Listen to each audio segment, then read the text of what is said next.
बुलढाणा जिल्ह्यातील संग्रामपूर तालुक्यातील परसोडा येथील भगवान बरदे यांच्या 8 वर्षीय मुलीचा ट्रॅक्टरच्या धडकेने करुण अंत झाला.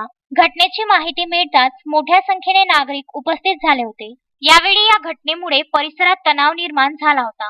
संग्रामपूर तालुक्यातील परसोडा हे गाव सोनाळा पोलीस स्टेशन अंतर्गत येते. घटनेची माहिती मिळताच सोनाळा पोलीस स्टेशनचे ठाणेदार आपल्या ताफ्यासह घटनास्थळी पोहोचले व वेळीच कडक बंदोबस्त लावण्यात आला व परिस्थिती आटोक्यात आणण्यात आली. घटनेचा पंचनामा करून मृतदेह वरवट बकाल येथील ग्रामीण रुग्णालयात उत्तरीय तपासणीकरिता पाठविण्यात आला.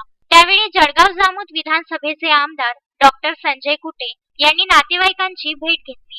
ट्रॅक्टर व चालकाविरुद्ध अपराध क्रमांक 61/2022 कलम 269 304 आर्म ऍक्ट नुसार गुन्हा दाखल केला असून चालकास अटक करण्यात आली आहे. पुढील तपास सोनाळा पोलीस स्टेशनचे ठाणेदार यांच्या मार्गदर्शनाखाली बीट जमादार PSI सोळंके करीत आहे. Vidarbha news bureau, Buldhana.